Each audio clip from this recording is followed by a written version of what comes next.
생생경제.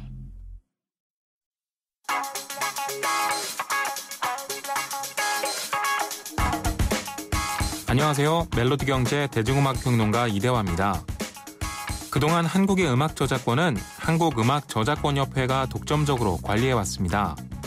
가수들은 자신의 음악이 방송이나 공연장 등에서 어디에 몇 회나 쓰이는지 일일이 체크할 여유가 없기 때문에 이렇게 저작권의 관리를 신탁해서 수익을 정산받곤 했는데요. 독점 체제라서 그런지 아니면 우명을 투명하게 하지 못해서 그런지 소속 저작권들의 투명성 요구가 절실히 지적되어 왔습니다. 제대로 정산을 받지 못하거나 정확한 내역을 알 수 없는 경우가 많았기 때문입니다. 그 해결책으로 경쟁체제가 도입이 됐습니다. 문화체육관광부는 지난 9월 12일에 함께하는 음악 저작인 협회, 일명 함저협의 저작권 신탁관리업을 허가했고 이제부터 뮤지션들은 꼭 한 곳에 의뢰할 필요가 없어졌습니다. 함저협의 홈페이지에 들어가 보면 회사의 비전을 다음과 같이 제시하고 있습니다. 저작권자의 의사와 권익을 최우선으로, 글로벌 스탠다드에 충실한 투명한, 한마디로 그동안 지적되어 오던 투명함을 강조한 것인데요. 단순히 경쟁체제를 도입한다고 하루아침에 해결될 일은 아니겠습니다만 앞으로 어떤 긍정적인 효과가 거둬질지 조심스럽게 기대해봅니다. 음악은 함저협의 회장을 맡고 있는 4월과 5월 출신의 백순진 씨가 만든 곡 하나 들어보겠습니다. 장미라는 곡인데요. 아주 옛날 곡이라 이색적으로 신해철의 리메이크 버전을 한번 준비해봤습니다.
김인경의 생생경제. 네, 생생경제 3부 함께하고 계십니다. 요즘 달러 움직임이 심상치가 않습니다. 달러원 환율, 그러니까 원화에 대한 달러와 가치를 보면은요, 오늘 장중에 6개월 만에 1,070원대로 올라섰습니다. 굉장히 많이 오르고 있는데, 이것 때문에 또 증시에는 충격이 갔죠. 외국인이 대량 순매도를 하면서 1,060선까지 코스피 지수가 후퇴를 했습니다. 근데 문제는 이런 강달러, 슈퍼달러가 계속되지 않을까 하는 우려입니다. 이렇게 되면은 우리나라는 또 달러는 강세를 보이고 엔화는 약세를 보이고 여러 가지로 진짜 사면초가의 상황이 되는 게 아닌가라는 그런 걱정이 드는데요. 우리 경제에 미칠 영향들 그리고 앞으로는 어떻게 될지 한번 전망해 보겠습니다. LG경제연구원의 배민근 책임연구원 연결해 보겠습니다. 박사님 안녕하십니까? 안녕하십니까? 네. 달러가 굉장히 많이 올라요. 슈퍼달러라는 말이 정말 맞는 표현 같다는 생각이 드는데요. 이게 금융위기 이후에 보면은 모두가 다 자기네 통화 가치 내리려고 전쟁을 했잖아요. 네, 그렇습니다. 근데 미국은 이렇게 지금 달러가 오르는데 그냥 가만히 있네요. 큰 정책적 대응이 나오지 않는 것은 사실이죠. 네. 최근에 달러 강세 속도가 상당히 빠릅니다만은 그렇죠. 그런데 지금 그 수준이 역사적으로 아주 강하냐 하면 그렇지는 않다라는 것입니다. 아, 그런가요? 네, 오히려 반대라고 할 수 있는데요. 지난 2, 3년 정도가 역사적으로는 달러 가치가 가장 낮은 수준이었습니다. 네. 그러니까 지금 상황은 그러한 저점으로부터 벗어나는, 그러니까 그래서 일각에서는 이제 슈퍼달러 시대의 시작으로 표현을 하고 있습니다. 네. 그래서 그러한 정도 수준이기 때문에 좀 적극적인 행보에 나서지 않는 측면이 있고, 네. 또 하나는 말씀하셨던 대로 어느 나라든 그 수출 경쟁력 때문에 자국 통화를 약세로 몰고 가고자 하는 그런 요인이 있는데, 예. 최근에 미국 연준에서도 비슷한 언급이 나오고는 있습니다. 강달러에 대한 우려가 있는데, 네. 미국은 자국에서 외부로 나가는 수출에 의존하는 정도가 가장 약한 나라 중에 하나라고 이렇게 꼽힙니다. 그렇죠. 그렇기 때문에 예. 그렇기 때문에 아무래도 이 강달러의 부작용 이런 것들이 지금은 그렇게 크게 이렇게 판단하지는 않고 있는 것 같습니다. 근데 또 미국 기업들 보면은요. 본사는 미국에 있더라도 해외에서 사업을 많이 해서 본국으로 또 돈을 들여오게 될 때는 이 달러 강세가 역풍으로 작용하는 그런 경우도 있잖아요. 네, 그렇습니다. 네, 그러면 실적 충격이 또 올 수도 있다고 하던데. 뭐 그렇습니다. 바로 그 부분인데요. 예. 미국의 기업들은 사실 많은 경우가 미국 내수뿐만이 아니라 이제 글로벌 경쟁력을 가지고 세계 전역을 무대로 사업을 하는 경우가 많습니다. 그래서 네.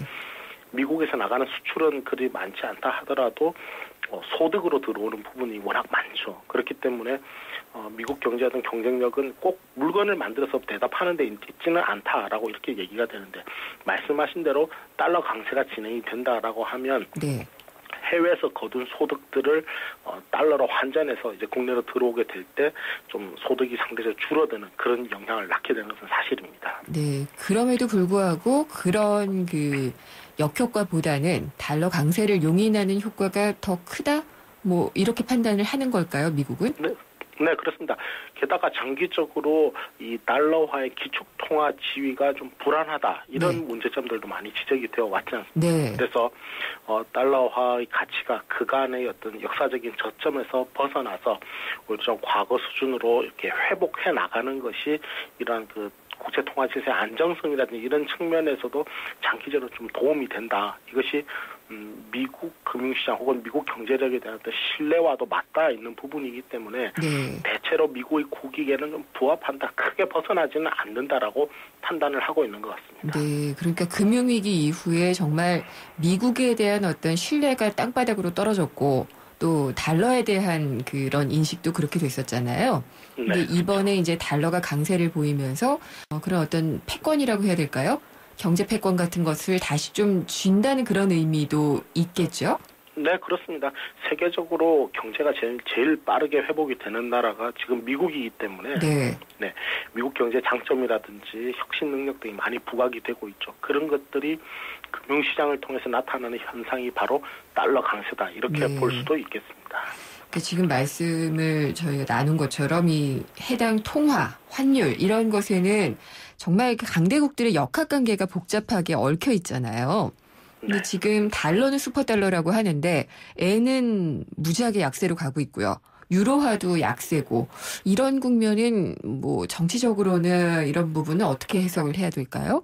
네, 일단은 뭐 단기적으로 경제적인 이유들이 많은 부분은 설명을 할 텐데요. 그래서 경기 순환 흐름이 차이가 있다. 네. 그래서 미국은 경기가 회복되는 흐름이고 일본이나 유럽은 계속 그 회복 국면이 좀 지연되고 있거나 오히려 경기가 하강하는 국면이기 때문에 좀 차이가 있다라는 것이고, 그래서 그에 대한 어떤 통화 정책, 그러니까 중앙은행의 통화 정책 방향도 미국은 출구 전략, 그러니까 그동안 많이 풀었던 돈을 다시 걷어들이는 그것을 시작하는 단계인데 반해서 유로존이나 또 일본 같은 나라들은 추가적으로 돈을 더 푸는 정책을 취하고 있지 않습니까? 그렇기 때문에 이러한 어떤 실물 경제 흐름과 통화정책 방향의 차이가 1차적으로는 말씀하신 달러 강세, 또 상대적으로 유로화와 엔화의 약세로 이렇게 나타나고 있는 것 같고요.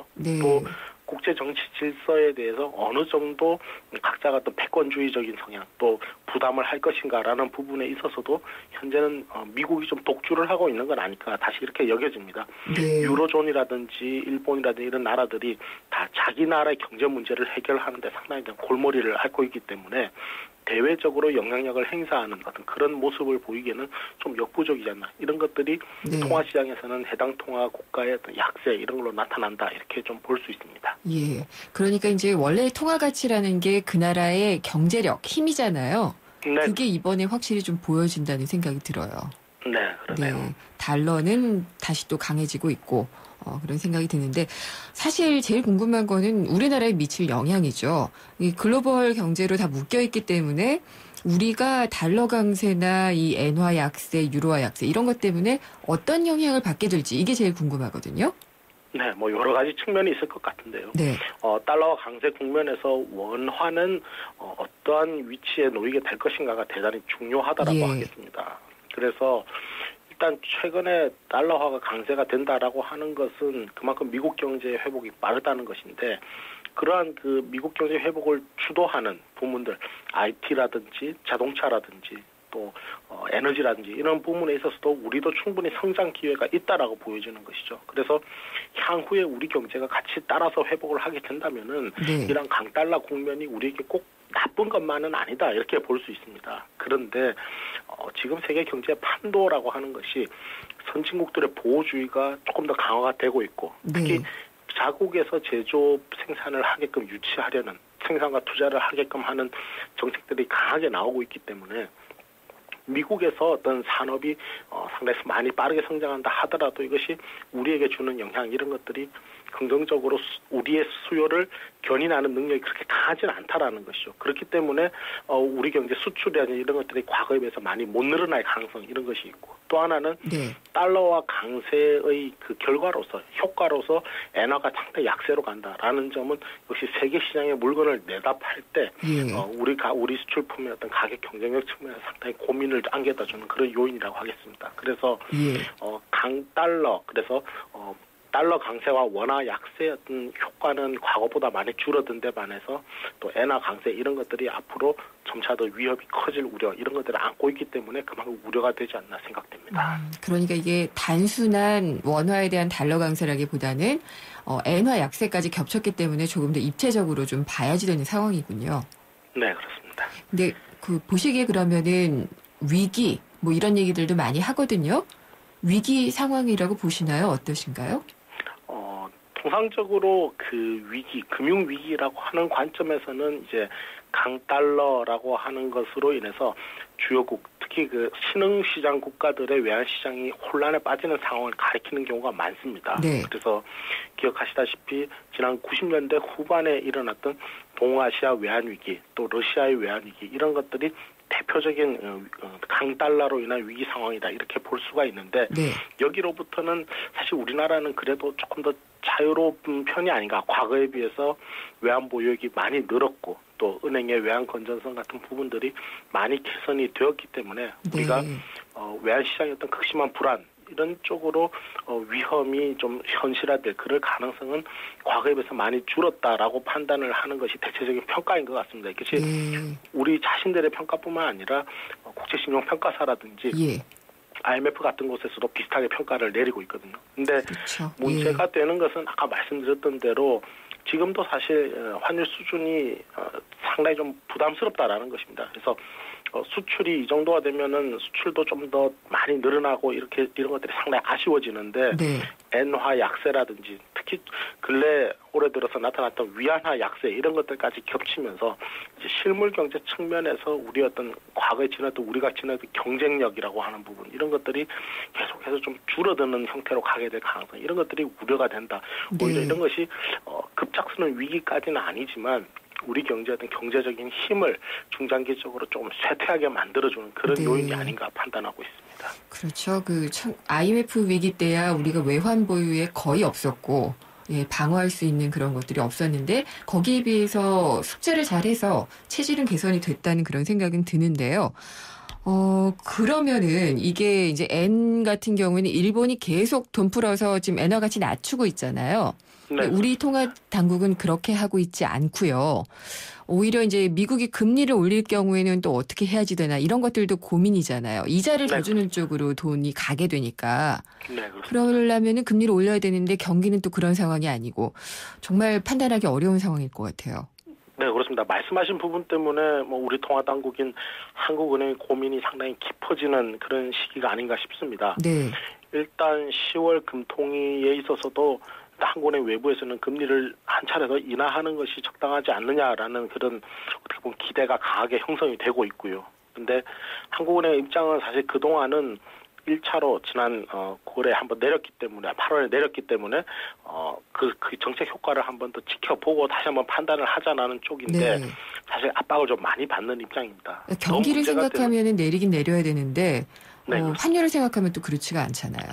뭐 생각하기 따라서 조금 다른데 네. 원화의 약세를 좀 향유하는 측면도 있다라는 것이죠. 그래서 네, 그런 측면도 분명히 존재합니다만은 예. 사실 그런 어떤 시각은 좀 상당히 위험성을 가질 수가 있다. 아까 말씀드렸던 그 신흥국의 어떤 금융 위기라는 그런 관점에서는 약간 경계를 해야 되는 시각이고 네. 오히려 내년으로 가면서 내년 상반기 만약에 미국이 정책 금리를 인상하기 시작하는 그런 시기에 있어서는 우리 한국은행도 사실 거기에 뭐 더 빨리 인상을 해야 된다는 것 그것은 아니라 하더라도 네. 거기에서 인하를 고려하기는 쉽지 않아진다라는 것이죠. 그러니까 예. 빨리 금리를 내려서 그 정책 효과는 올해 하반기 내년 초까지 빨리 보아야 하고 그 이후에는 오히려 금리 인상의 어떤 사이클을 준비해야 하는 네. 그런 점에서 상당히 긴박하게 상황이 돌아가고 있다 이렇게 보여집니다.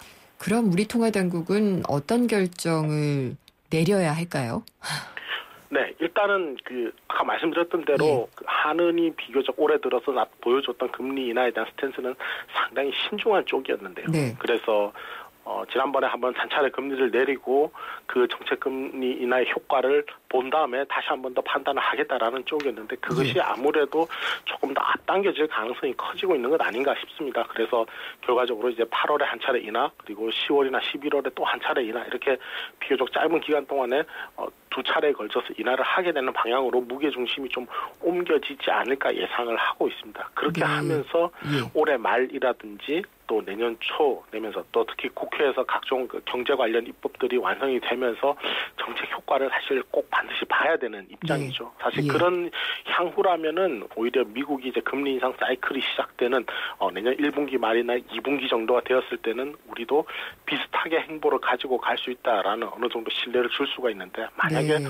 그러한 상황에서도 우리 국내 경기가 굉장히 지지부진한 상황이다. 그렇다면은 상당히 고민이 이제 커지게 되는 것이죠. 알겠습니다. 그래서 그 경우에는 원달러 환율이 지금보다 조금 더 많이 오르는 네. 그런 원화 약세가 더 가중되는 측면도 나타날 수가 있는데 그렇게 되면은 여러모로 물가라든지 또 금리라든지 네. 이런 것들이 함께 문제가 될 것이기 때문에 그러한 상황까지 가지 않도록 네. 조기에 어떤 경제 활성화의 어떤 성과를 내는 것이 좀 대단히 중요하지 않나 생각됩니다. 알겠습니다. 오늘 말씀 잘 들었습니다. 감사합니다. 감사합니다. LG경제연구원의 배민금 책임연구원과 함께 지금 슈퍼달러 시대 우리나라의 대응 전략 그리고 전망에 대해서 알아봤습니다. 이제 생생경제를 SNS에서도 만나보세요. 트위터에서 YTN 이코노미를 찾아서 팔로우를 누르시고 페이스북에서는 YTN 생생경제를 검색해서 엄지 꾹 좋아요를 누르시면 생생한 경제뉴스, 깊이 있는 경제 해석을 살아있는 새로운 시각으로 알려드립니다. 자, 지금 바로 시작하시죠. 우리는 생생특친, 배친이에요.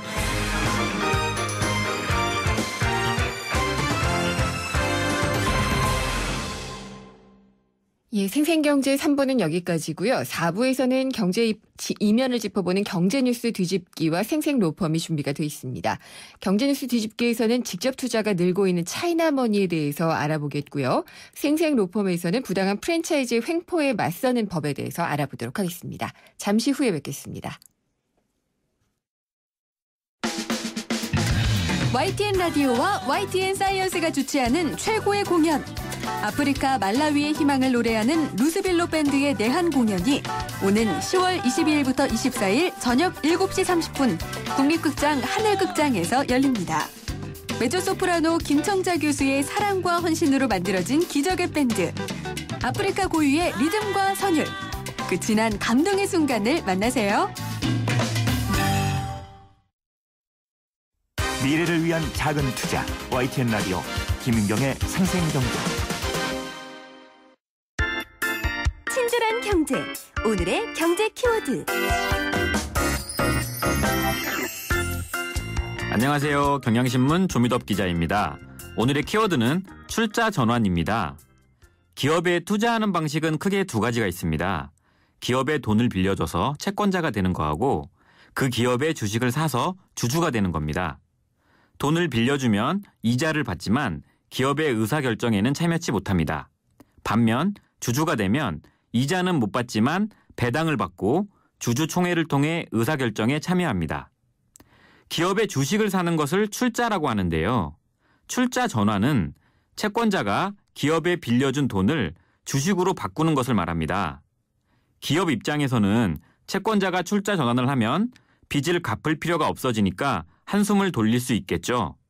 그래서 부도 위기에 몰린 기업들이 위기를 넘기기 위해 채권자들에게 출자 전환을 해달라고 요청하는 경우가 많습니다.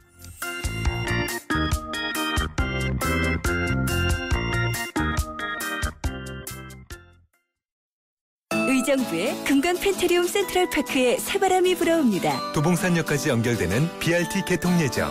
수변공원, 천보산의 푸른 자연과 전세대 4베이, 판상형 설계로 공간의 여유까지. 10월에 찾아옵니다.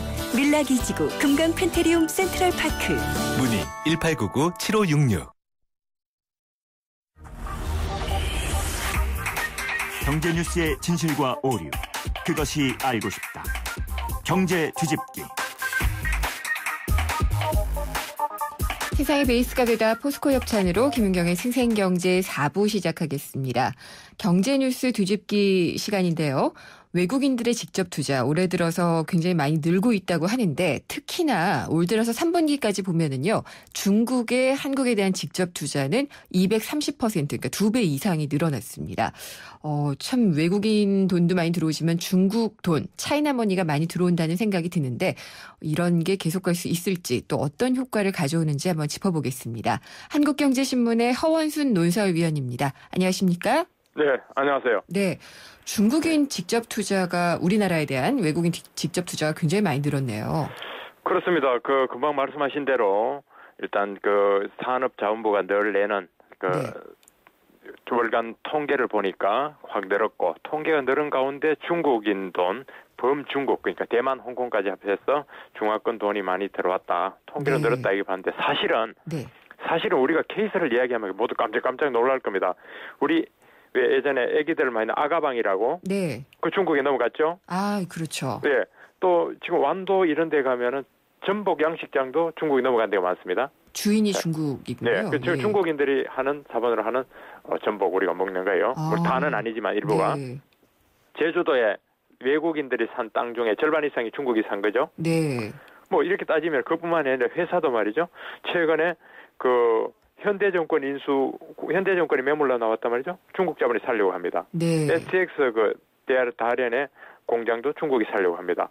펜텍도 꽤 괜찮은 회사입니다. 삼성하고 LG에 치여서 그렇지. 그 매물 나왔는데 중국 기업들이 사겠다 그런 얘기도 나오죠. 네. 또 뭐 게임의 동부 하이텍 인수전에도 또 중국이 들어오려고 하죠. 기업들 그러니까 이 중국인들의 직접 투자가 지금 굉장히 늘어나고 있다. 통계로만 보면은 단순히 올 들어 중국 범중화 투자가 30억 달러가 됐고요. 이게 작년도보다 89% 그러니까 90% 늘었다. 이런 통계가 나오는데 실제로 보면은 곳곳에 중국 자본이 우리 국내에 들어오고 있습니다. 이게 그러면은 어떤 의미로 받아들여야 될까요? 네, 이게 이제 우리가 사실은 90년대, 2000년대까지 중국에 투자를 우리가 굉장히 많이 했지 않습니까? 사실 국내 웬만한 기업치고 중국에 투자 안 한 데가 없다 할 정도로 가 있습니다. 중소기업도 갖고 대기업도요. 굉장히 가서 제가 작년 통계로 보니까 우리가 투자한 게 중국에 직접 투자한 게 550억 달러 이 정도입니다. 굉장히 많지만은 물론 중국이 이제 그 반면에 중국이 우리 국내에 직접 투자한 건 아직 적습니다. 11억 2010년이 11억 달러에서 작년에는 21억 달러가 됐고 올해는 지금 중화권 합치면 30억 달러 이렇다는데 비교가 직접 아직 우리가 투자하는 거하고는 비교가 직접 안 되지만 트렌드가 보면 우리가 중국에 직접 투자하는 건 굉장히 줄어들고 있습니다. 굉장히 줄었는데 중국은 급격히 늘어나고 있다는 겁니다. 바로 이 현상을 저는 좀 주목해 보고 싶은데요. 오늘 여기서 이제 지금 얘기 말씀드린 거는 중국이 직접 투자하는 거, 리조트를 세운다든가 우리 국내 건설을 한다든가 기업을 산다든가 이런 얘기고 간접 투자까지 합치면 무지무지 많아지는 거고요. 자, 두 가지를 나눠서 봅시다. 우선 직접 투자해서 중국이 들어오는 분야가 무슨 복합 리조트 건설을 한다든가 부동산 개발이라든가 최근에는 관광, 레저, 문화 콘텐츠 CJ 계열사 이런 데도 투자했죠. 또 우리 영화 만드는 데도 중국 자본이 들어왔죠. 네. 그 영화 제목이 생각납니다. 하여튼 영화 펀드에 들어왔습니다. 또 식품 분야, 아까 말한 아가방 뭐 이런 데 굉장히 다양하게 지금 들어오고 있다.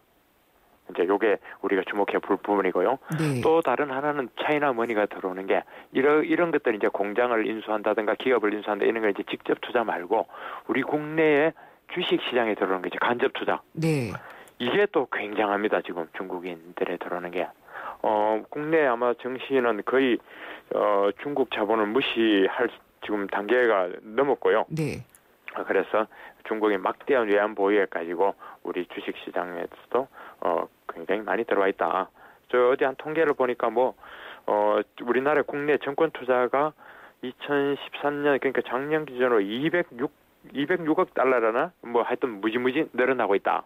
그렇게 이 두 가지 측면을 나눠서 한번 보고 싶습니다. 그러면은 우리 경제에 있어서 중국의 목소리가 커질 수 있는 가능성이 높아지고 있다. 이렇게 해석합니다. 네, 그렇습니다. 우선 하나는 투자가 많이 온다는 건 좋은 일입니다. 네. 기본적으로 우리가 투자를 유치하려고 늘 그렇잖아요. 네. 투자 유치하는데 그러면 미국 자본은 들어와라, 유럽은 편안하다, 중국은 곤란해 이럴 수는 없는 거란 말이죠. 네. 차별할 수도 없고 투자해서 우리에게 들어오는 건 좋은데 다만 어떤 걱정이 있느냐 하면은 예를 들어 증시 같은 데는 중국이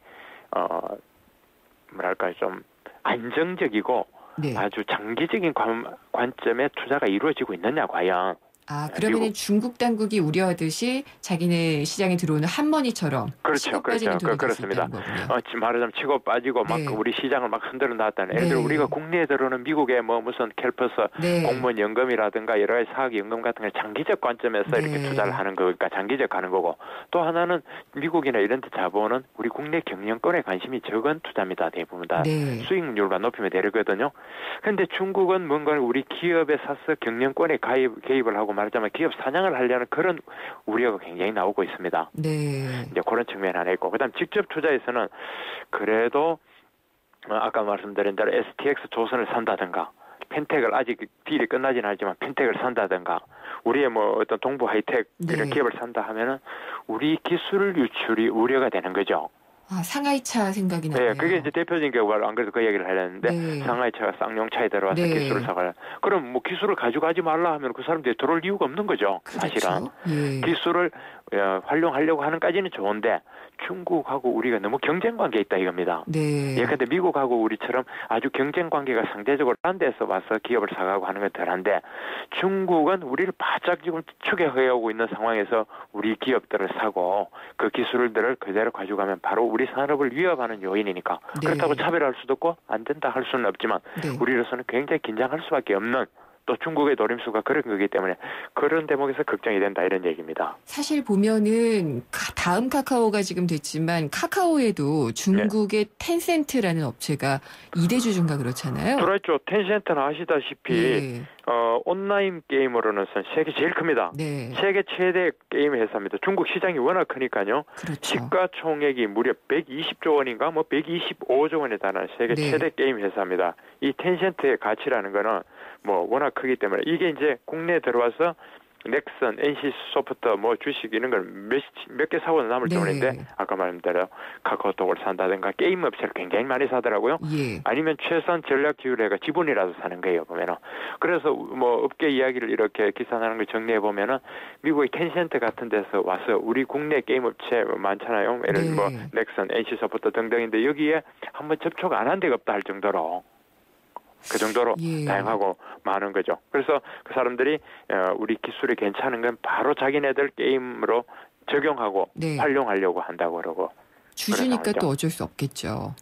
네, 그래서 근데 그게 사실은 걱정입니다. 이게 우리 국내 산업 경쟁력 약화로 이어진다든가, 네. 기술 유출이라든가, 이런 게 걱정은 굉장히 되지만 또 그래도 투자 자금이 다각화? 네. 그런 말이 될는지 모르겠습니다만 꼭 이런 돈 들어오는 그런 측면은 또 좋고요. 그래서 막을 수는 없죠. 예, 네. 맞습니다.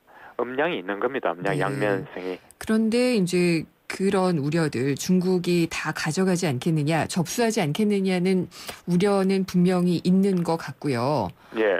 근데 이제 중국이 말씀하신 대로 이제 경쟁을 하는 그런 관계가 많기 때문인데 그래도 중국의 돈이 또 들어와서 우리에게 도움이 되는 사례들도 좀 많지 않나요? 맞습니다. 그래서 극복해야 되면 지금 놀랄만한 게 아까 뭐 저도 이렇게 쭉 자료를 네. 찾아보니까 전복 양식장까지 투자했다는데 네. 사실은 그것뿐만이 아니고요. 홍대 앞에 서울 홍대 앞에 젊은이들 거리에 거기도 집들을 사서 중국 자본이 와서 네. 투자해서 그런다 그러죠. 우리 국내 텔레비전 드라마에 만든 한류 드라마에서 중국의 PPL이라고 왜 네. 광고하는 거 벌써 다 들어온다고 하고 있죠. 우린 그걸 인정하고 있어야 됩니다. 네. 아시안 게임 때 보셨죠? 왜 361도 네. 그게 중국의 예. 스포츠 용품 근데 이번에 아시안 게임에 뭐 얼마를 지원했던 해외에서는 가장 큰 지원을 했다는 겁니다. 공식 스폰서였나요? 네, 공식 스폰서로 네. 굉장히 그 지원을 많이 했습니다. 얼마 1,500만 달러? 네. 그러니까 우리는 150억 원 이상을 후원을 했습니다. 통이 그러니까 다르네요. 투자도 하고 네. 막 뭐랄까요? 좀 또 자기네 마케팅도 하고 네. 그러니까 이거를 우리가 이제 너무 놀라지 말고 볼 시기가 된 겁니다. 네, 알겠습니다. 사실 뭐 자본의 좋고 나쁨을 따지기는 어렵잖아요. 어렵습니다. 그걸 어떻게 어렵습니다. 활용하느냐가 중요한 것 같고 중국 같은 경우에는 그런 것 같아요. 자기네가 외국 기업에 투자를 받을 때 자신들의 자회사와 함께 뭐 투자를 한다든지 네. 이런 식으로 제한을 많이 두잖아요. 그러니까 그 제한이 많으면은 투자에 이제 걸림돌이 되는 거거든요. 네. 가령 우리 제주도를 봅시다. 제주도에 이제 중국 막 자본이 들어온다. 우리 5억 원 이상 투자하면은 영주권을 준다니까 막 들어오잖아요. 그러니까 지금 어떤 아이디어를 냈냐면 10억 원 이상을 올린다고 한다. 또는 제주도 주민의 1000분의 1, 제주도가 60만 정도 잡고 막 6천 가구만 들어오게 한다. 이렇게 자꾸 묶으려고 하는데 이게 인위적으로 묶으면요. 네. 우리의 그 투자 조건 이런 것들이 걸림돌이 되는 겁니다. 오히려 그래서 다른 곳으로 가버리겠죠. 네, 제주도만 해도 네. 막 여러 가지 좀 견제하고 싶지만 어쨌든 2018년 되면 그 투자 그 법이 일몰을 없어지게 돼 있거든요. 그때까지는 좀 지켜보면서 트렌드를 봐야지 조금 다급하다고 막 투자시어 해놓고 조금 들어온다고 막 막으면은 우리의 또 신인도가 떨어지는 그런 측면이 있죠. 알겠습니다. 차이나머니 이게 무조건 막을 것만도 아니고 말씀하신 대로 지켜보면서 해야지 될 것 같다는 생각이 듭니다. 오늘 말씀 잘 들었습니다. 감사합니다. 네, 감사합니다. 한국경제신문의 허원순 논설위원이었습니다. 생생경제를 다양하게 만나는 방법. YTN 라디오 앱 예스와 YTN 라디오 웹사이트, 팟캐스트를 통해서 실시간 청취와 다시 듣기가 가능합니다. 언제 어디서나 손쉽게 만날 수 있는 생생경제. 참 좋다.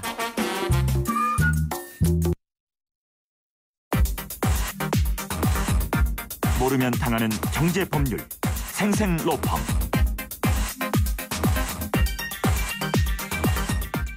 우리나라 자영업자 비율 상당히 많죠. 경제협력개발기구 OECD 국가 중에서 평균의 한 2배 정도가 된다고 합니다. 근데 자영업 자체를 부정적으로 볼 것은 아닌데 우리나라 같은 경우에 좀 기형적으로 늘고 있는 게 문제가 아닌가라는 생각이 들고요. 대부분의 이제 준비가 안 된 창업을 하게 되는 경우가 많습니다.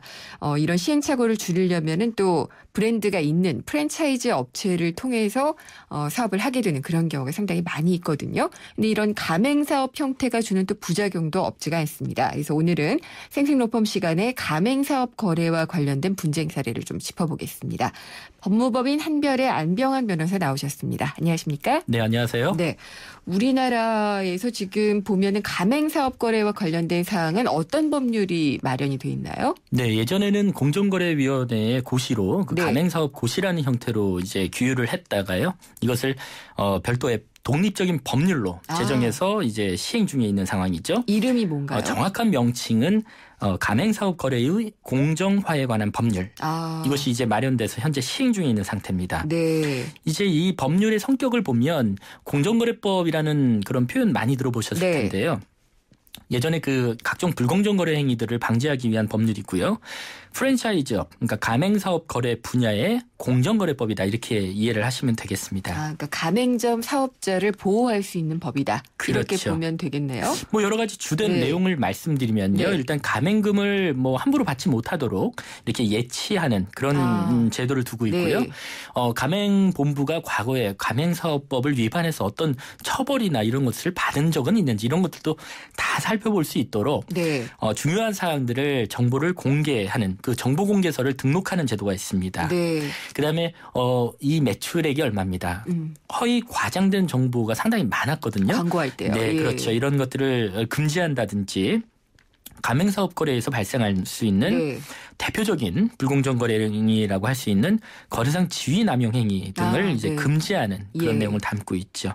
그래서 가맹본부와 가맹점 사업자들이 사실상 힘의 불균형이 있기 때문에 이것을 고려해서 가급적 상대적 약자라고 할 수 있는 가맹점 사업자를 보호하는 법률이다. 이렇게 이해하시면 네. 쉽게 접근하실 수 있습니다. 이런 좋은 법률이 마련이 돼 있지만 현실에서는 분쟁이 많아요. 그래서 그렇죠. 가맹사업본부와 이 업자와의 거래 과정에서 분쟁이 발생을 하게 되면은 그럼 어떤 절차를 거쳐야지 이런 게 좀 바로잡아질 수가 있나요? 네, 일단 가맹사업법 자체가 공정거래위원회가 관할하는 네. 이 어떤 강제력이 있는 법률입니다. 그래서 공정위를 통해서도 이 부분에 대한 시정을 받으실 수는 있겠지만 일단 가맹사업 거래에서 발생하는 각종 민사 분쟁이 있을 수 있습니다. 네. 이런 것들을 조정을 통해서 원만하게 신속하게 해결하기 위해서 한국공정거래조정원 여기에 별도의 네.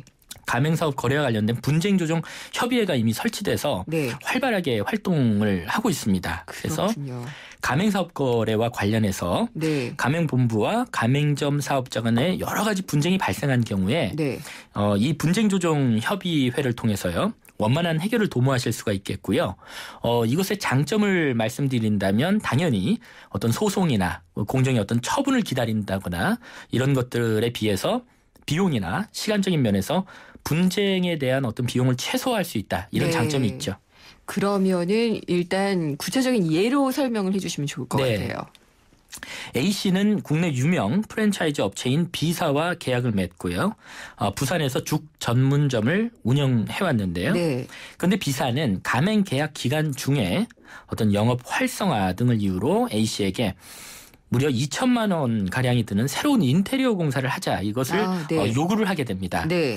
평면적으로야 이것을 계약이고 협의를 한다고 치지만 사실상이 강제였겠죠. 그런데 A 씨는 어떤 비용이 없다면서 공사 제의를 거절하게 됩니다. 네. 결국에는 A 씨가 인테리어 공사를 거절한 뒤에 B사는 원재료 공급을 중단하고요.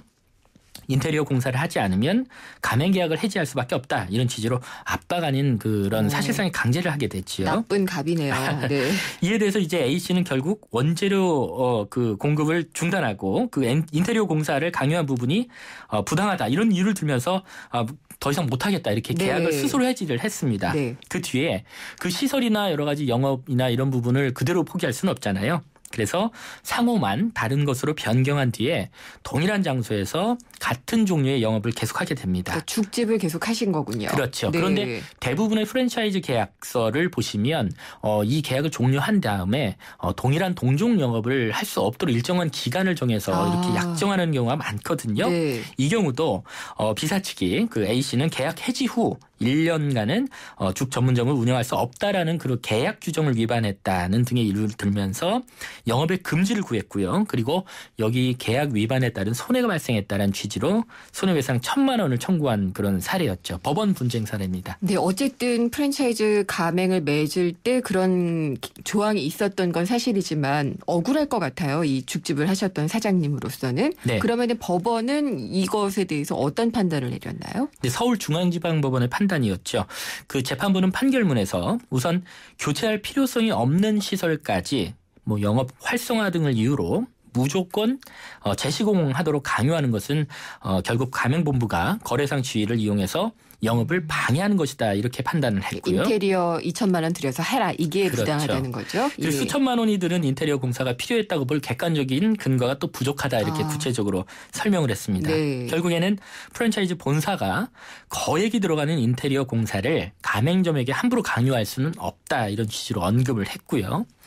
이어서 가맹점 시설 개선으로 가맹본부가 이익을 얻을 수 있음에도 그 비용은 결국 나누는 것이 아니라 전적으로 업주가 부담하도록 한 것도 네. 이것도 불공정 거래다라고 하면서 A씨가 계약을 해지한 원인은 이러한 어떤 불공정 계약을 강요했기 때문이다라고 네. 덧붙이면서 원고의 청구를 기각한 사례입니다. 그러면은 그건 어떻게 됐어요? 가맹 계약이 끝난 다음에 여기서 1년 동안 동일한 업종으로 사업할 수 없다라고 써 있었다고 했잖아요. 네. 그 부분에 대해서는 어떤 판단을 했나요? 일단 일반적으로 이런 약정을 하는 경우가 상당히 많습니다. 네. 고용관계에서도 있고요. 퇴사한 이후에 꽤 있어요. 예, 그렇습니다. 네. 이런 것들은 뭐 전직금지 약정이다라고 표현하고 있고요. 네. 이런 영업 장소와 관련해서 이제 뭐 경업금지 약정이다 이렇게 여러 가지 표현이 있죠. 이런 약정을 일단 일률적으로 무효다라고 생각하시면 안 됩니다. 네. 그렇기 때문에 약정을 체결하시는 단계 또 고용계약을 체결하시는 단계에서 이런 내용을 잘 유심히 살펴서 이것을 네. 체결할지 말지를 결정을 하셔야 되겠고요. 일단은 그 일률적으로 무효는 아니지만 어떤 별다른 필요성이나 정당한 사유 없이 그것도 지나치게 장기간의 어떤 경업금지를 부과하는 내용이라면 이것은 달리 봐야 됩니다. 네. 당사자의 권리를 지나치게 제약한다 이런 측면에서 법률상 무효로 판단한 사례도 꽤 있습니다. 지나치다는 거는 상황에 따라서 좀 다르지 않나요? 네, 사회상규라든지 이런 것들을 봐야 되고요. 네. 그다음에 영업의 자유라든지 이런 헌법상 보장되는 기본권이 있지 않겠습니까? 네. 여기 이 부분을 침해하는지 과도하게 침해하는지 이런 부분도 살펴야 되겠죠. 네. 이 사안에서는 재판부의 판단이 어땠냐면요.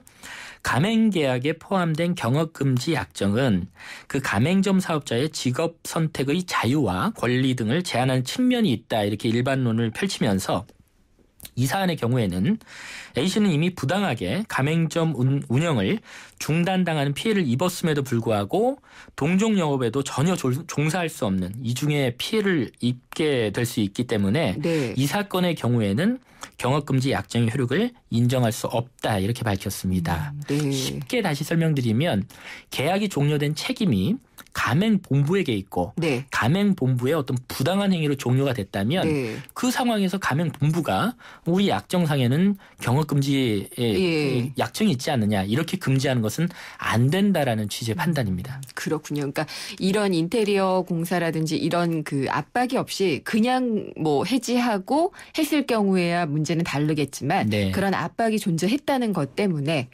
이런 경업금지 같은 경우에도 좀 예외가 될 수 있는 거고요. 그렇습니다. 네, 알겠습니다. 이런 좋은 법률이 있었네요. 알면 도움이 되는 생생로펌 오늘 그 법무법인 한별의 안병환 변호사와 함께 알아봤습니다. 감사합니다. 감사합니다. 최신폰 살 때 요금제는 약정은 분실보험은 고민하지 말고 클럽티 주세요 라고 한마디만 하세요. 음성 데이터 무제한 1년마다 최신폰 교체 분실보험까지 평생 최신폰 보장 프로그램 클럽티. 잘생겼다 SK텔레콤. 자세한 내용은 홈페이지 참조. 나이 들수록 매력을 더해가는 남자. 그러나 점점 더 시들기만 한다는 여자의 운명. 전 믿지 않아요. 운명도 아름다움도 스스로 만들어가는 거예요. 그렇게 운명을 바꾸다. SK2.